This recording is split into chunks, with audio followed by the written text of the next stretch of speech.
The Office of Civil Defense has reported several casualties during the holidays due to the rains brought about by the Shearline and Intertropical Convergence zone. Joining us via Zoom is OCD attorney Chris Bendijo for the updates. Attorney, thank you very much for joining us.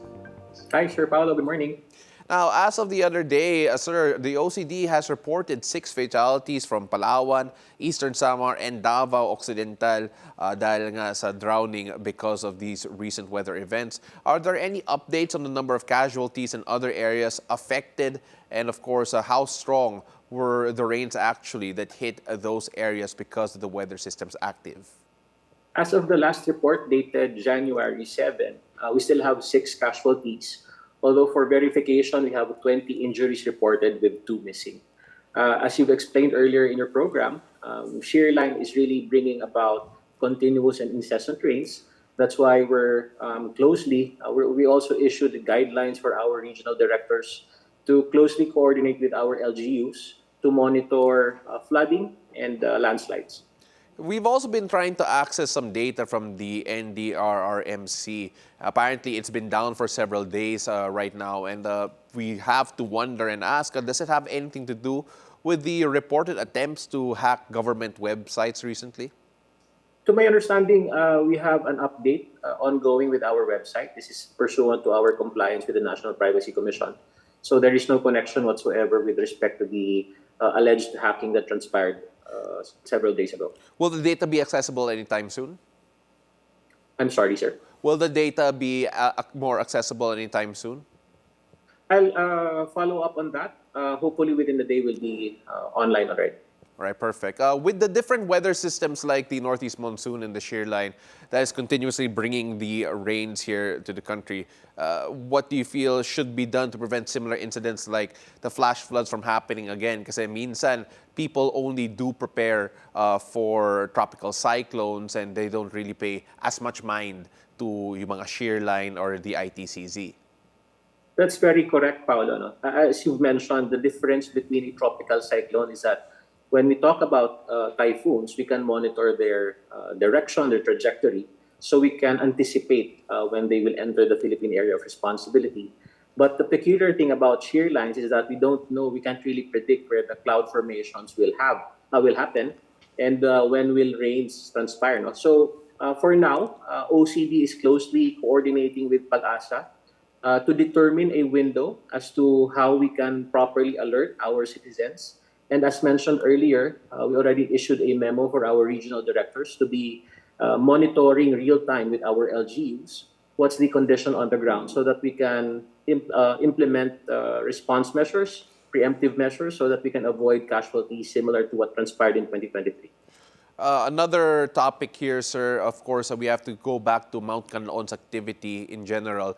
With the continued unrest of the volcano, how many residents are still in the evacuation centers? And of course, is there a limit to how long the government can sustain their needs there? You're correct. We're still in alert level 3 for Mount Canlaon. As of the moment, we have 12,226 affected families. That would be around 45,000 more or less individuals. As to how long we can sustain it, we just recently passed the budget and we're expediting the issuance of the guidelines. As you are very aware of, the problem when it comes to volcano eruptions is that there's no science to predict when it will happen. So for as long as it will take, we will have to manage it. We will continue to provide assistance. This is pursuant to the joint efforts of the different government agencies as well, including the DSWD, our DILG, our local government units.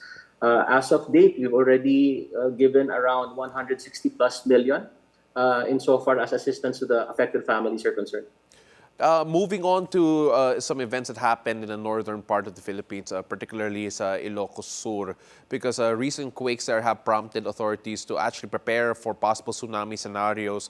What progress in terms of preparation has happened with regard to that? That's correct, Paolo. No? We since December 17, we have observed several earthquakes recorded in this area, and we're concerned about that movement of the Manila Trench. Now, with respect to preparations, we have reminded our regional directors to refresh our personnel with respect to different alert systems. because we want to avoid a scenario wherein there is a tsunami warning, but people would go to evacuations at low-lying areas. If there is a tsunami warning, the proper remedy is for them to go to high ground. So this is something that we have to refresh our personnel with, so that we can properly address implement the proper remedies rather, with respect to addressing a particular calamity, whether it be an earthquake, whether it be a tsunami or a typhoon. Attorney, one of the bigger events that we're also watching out for is actually going to be the Traslacion happening on January 9. Does the OCD have a role in ensuring the safety of the participants? That's correct. Actually, since December of last year, starting December 5, I think we've already had several coordination meetings with the local government, our Manila Police District, other government agencies from the Coast Guard to the BFP. Yesterday, to my understanding, National Capital Region Director George Kaser of OCD conducted a last-minute inspection of the different sites with respect to the evacuation centers, the field hospitals, and everything's in full swing. So we're prepared for tomorrow. Attorney, we covered a lot of ground here today. We really appreciate your insights and your resource. Maraming salamat po. Thank you very much. Thank you for the opportunity. Good morning. That was OCD spokesperson, Attorney Chris Bendijo.